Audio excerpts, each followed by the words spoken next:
संसद का शीतकालीन सत्र चल रहा है और पूरा विपक्ष सरकार पर भयंकर फायर है। सत्र के चौथे दिन भी संसद के दोनों सदनों में खूब हंगामा हुआ। इस दौरान लोकसभा के भीतर यूपी की नगीना सीट से सांसद चंद्रशेखर आजाद पूरी ताकत के साथ केंद्र की मोदी सरकार पर बरस पड़े।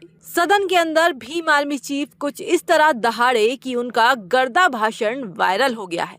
उन्होंने health national security cess bill पर आपत्ति जताई। सवाल पूछा कि क्या सरकार इस बिल को लाकर वही गलती दोहराना चाहती है। जीएसटी सेस बढ़ने के बाद अवैध बाजार में 13,000 करोड़ तक दुगना हुआ है। क्या सरकार वही गलती दोहराना चाहती है? नशीले उत्पादों की मांग कीमत बढ़ने पर भी नहीं घटती। अध्यक्ष जी, लोकसभा में बोलते हुए चंद्रशेखर आजाद ने केंद्र सरकार को आईना दिखाने का काम किया। उन्होंने बिल से होने वाले नुकसान भी गिनाए।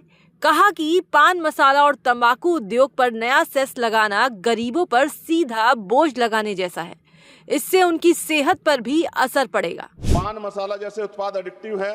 कीमत बढ़ने से इनके उपभोक्ता कम नहीं होते, बल्कि गरीब लोग सस्ते, मिलावटी, जहरीले, काला बाजार उत्पाद खरीदते हैं। स्वास्थ्य जोखिम में बढ़ता है, सरकारी अस्पतालों पर बोझ बढ़ता है, समाज में दीर्घकालिक नुकसान होता है। क्या यह स्वास्थ्य सुरक्षा या स्वास्थ्य संकट है?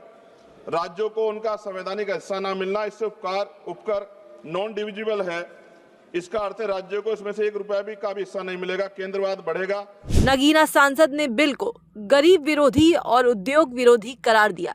साथ ही उन्होंने विधेयक को प्रवर समिति को भेजने की मांग की। यह विधेयक देश हित में नहीं, राज्य हित में है और माननीय अध्यक्ष जी, सभी तथ्यों को देखते हुए स्पष्ट है, ये विधेयक अस्पष्ट है, अनियंत्रित है, शक्तियां देता है, उद्योग विरोधी है, अवैध बाजार बढ़ाएगा, गरीबों को नुकसान पहुंचाएगा, राज्यों के अधिकार छीनता है और उपकर प्रणाली को अविश्वसनीय बनाता है। हमारी स्पष्ट मांग है, विधेयक को तत्काल प्रवर समिति स्टैंडिंग कमेटी को भेजा है। उपकर की दरअसल सरकार इस बिल के जरिए उन सभी फैक्ट्रियों पर सेस लगाने की तैयारी कर रही है जहां पान मसाला बनाने वाली मशीनें लगी हैं।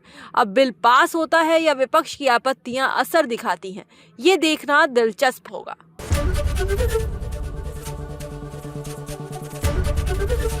एबीपी गंगा, खबर आपकी, जुबान आपकी।